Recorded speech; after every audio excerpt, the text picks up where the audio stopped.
Here's another good question for you. Where do you go for your intellectual feast?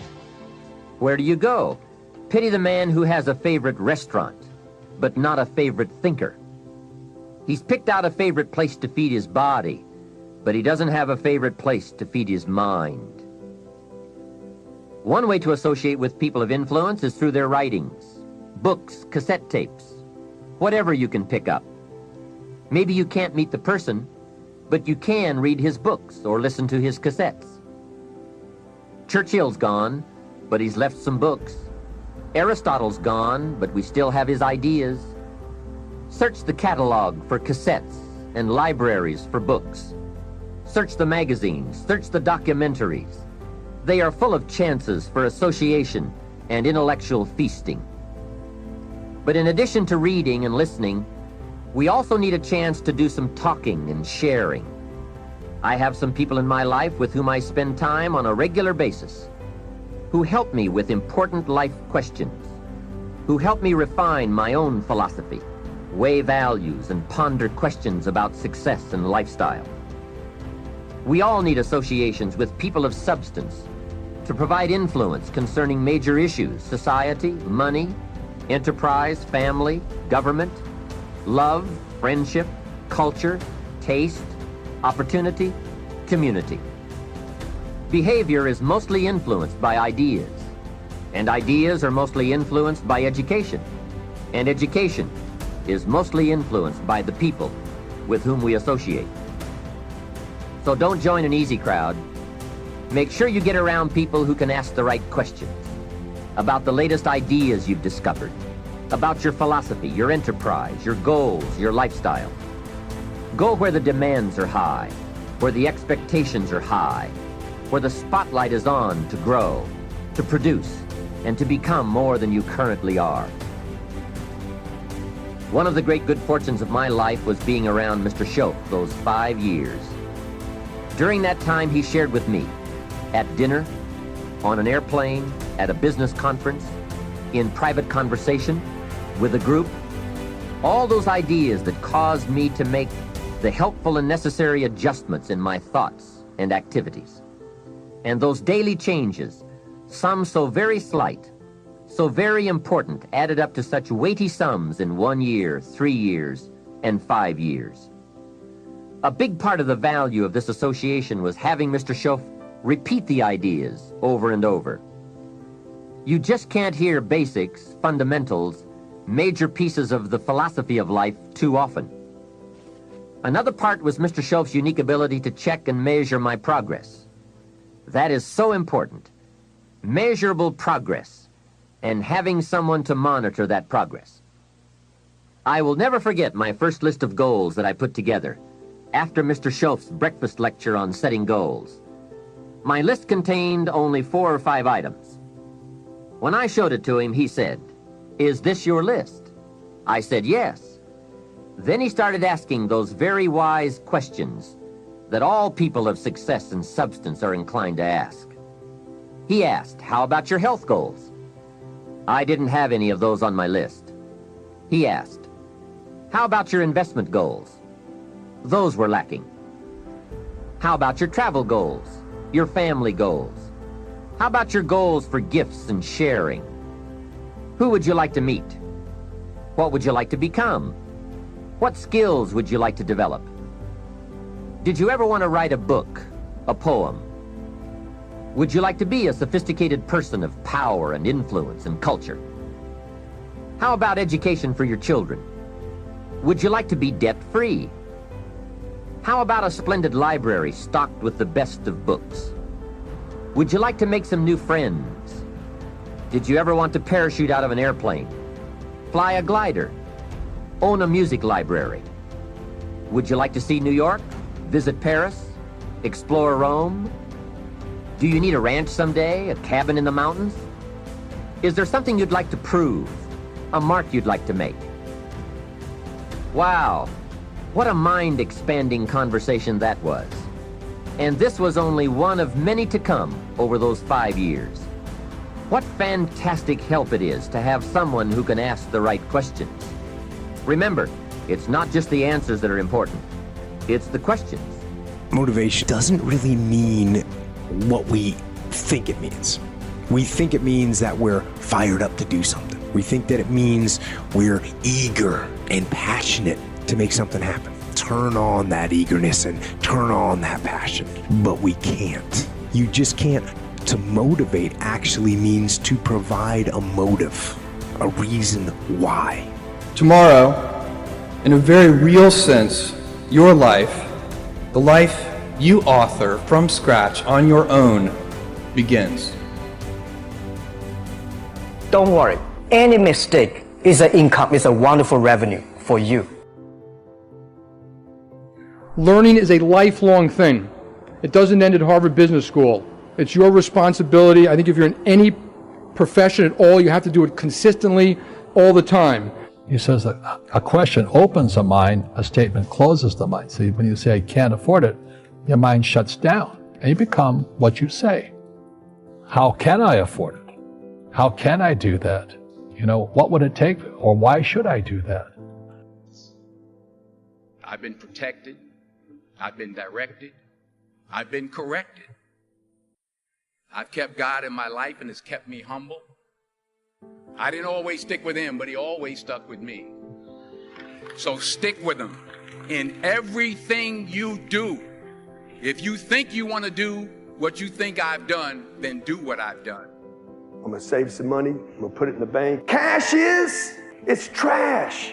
It is only useful when it is used. They didn't teach you this in school. This should have been taught basic, not when in high school or college, okay? You gotta get rid of the little think, folks. This little think is killing you. If you don't know why you're here, I encourage you to find out what your purpose is here. What is the meaning of your life? What will be different? Have you ever asked yourself that question? I've done that. I remember coming from a friend of mine's funeral and I was reflecting on how much time I had left. And I thought about all of the things that he said he was going to do, and he never got a chance to do those things. Giving up your personal history. And I learned it from a man named Carlos Castaneda, who once said that one day, he said, I finally realized that I no longer needed a personal history. And just like drinking, he said, I gave it up. And that, and only that, has made all the difference in the world. You know the nice thing about giving up your personal history is that if you don't have a story, you don't have to live up to it. All of us have these bags of manure that we carry around with us called our past, and the people who have done things to us, and the events and the circumstances, all of this stuff that we use and we bond to, and we bond ourselves to these wounds of our past, and we identify ourselves on the basis of these wounds. And every once in a while we set it down and we reach in there and we smear it all over ourselves, and then we wonder, why does my life smell so bad? I don't understand this. When in fact, the now, this moment, merging yourself into the now, means that you may have been in a relationship. I had a woman from Holland who came over to see me, whose husband had left her after 25 years. She had 4 children, and she just had been on the verge of suicide. And she was losing weight, and she was depressed, and she was taking all kinds of drugs for it, and she was getting sicker and sicker because she just couldn't get over it.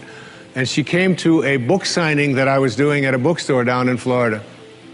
And she said, you've got to say something to me. You've got to say something to me that will help me to get over this. And I told her this line. I said, give up your personal history. Merge yourself here, now, into this moment. And those 25 years are something, if you want to understand how to do it, think of your past as, oh, this hat. And this is your past. Now, you can't just set this thing down over here and walk away from it and give up your personal history, because you'll always have it there to look back at. What you do is you pick up your past and you embrace it. You understand it, you accept it as, I had to go through these things that I had to go through in order for me to get to this place today, and the evidence for that is that I did. You don't need any more evidence. You did. And then you toss it. you toss it. You embrace it, and you toss it. And you merge into the now by giving up your attachment. And some of you have heard me use the metaphor of the wake. Alan Watts talked about the wake is not what drives the boat. The wake is just a trail that is left behind. That's all it is. And so is the wake of your life. And the wake doesn't make the boat go, and neither does the wake of your life the reason why your life is going in the direction that it is. The wake is a trail that is left behind, and it's an illusion to believe that it is the cause of your suffering or your struggles or your difficulty. Give it up. Let it go. Embrace it, understand it, get help doing that if you must, and then move into the now. Broadcast it. I am going to achieve this. I'm going to do that. I'm going to get this done. You know, it even could be weight loss. I'm going to lose 5 pounds, whatever it is. Broadcast it, and all of a sudden, you own it because everybody's expecting you to deliver. It becomes part of your own personal accomplishments. It's a hack that really works. And you continue to broadcast it because you're committed to it. Because others are going to say, hey, you said you were going to lose 5 pounds, or you said you're going to do this deal, or you were going to invest in that, or you were going to learn how to play that riff, or you were going to paint that painting, or you were going to read that book. Did you do it? Believe me, when others call you out on it, it really motivates you. Try it. Definitely works. You want to achieve anything, I think, especially greatness, and whatever it is, a relationship, a business, whatever it may be, a sports team. The best teams we had was when the coaches sat us down the first day, before we even put on the pads or stepped on the basketball court, sat us down and said, what do we want to achieve this season? And we would literally spend 2 hours going over the #1 goal. Is that to win the championship? Is that to go to the playoffs? You know, being realistic with what we had, but what's our vision? What do we want to achieve? So we all had this big dream that we aligned to as a team. And we make sure everyone was aligned to it first. Then we break down, okay, what's it going to take for us to get there? Then what's it going to take for each individual for us to get there? So we all had our own personal goals that we got to write down as well.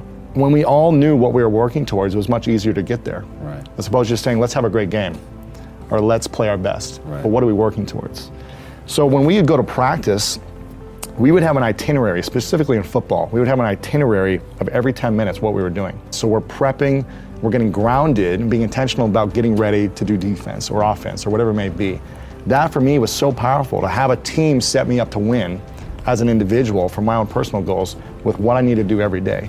So in my life, I just applied those principles to my life when I was on my sister's couch. Right. I would write out my own itinerary every day. How much time am I going to work towards my health? When is that time? When am I allocating it towards? How much time am I working towards reaching out to mentors, to learning new information, to traveling to events, to consuming books, whatever it may be? How much time am I actually hustling? What's that time look like? Right. What am I doing to visualize, to do meditation? I had everything down every single day. And some people may say that's a little crazy or a little too much, Right. or too constrictive. But for me, I feel like if you want to achieve those results, you've got to be very intentional about every moment.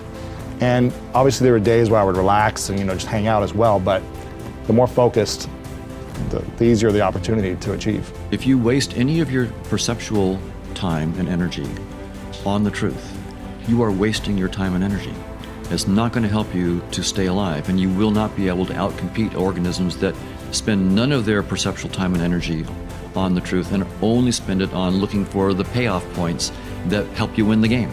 So it's just like in a video game. If some guy is playing a video game and he's just sort of looking around, enjoying everything and trying to figure out how it works and so forth, looking at the pixels and so forth, he's going to lose to some other woman who is, focused on the fitness, on the points. On the game. Yeah. Points and trying to get them and getting to the next level. So, if you're dawdling around with anything but the payoffs, you lose.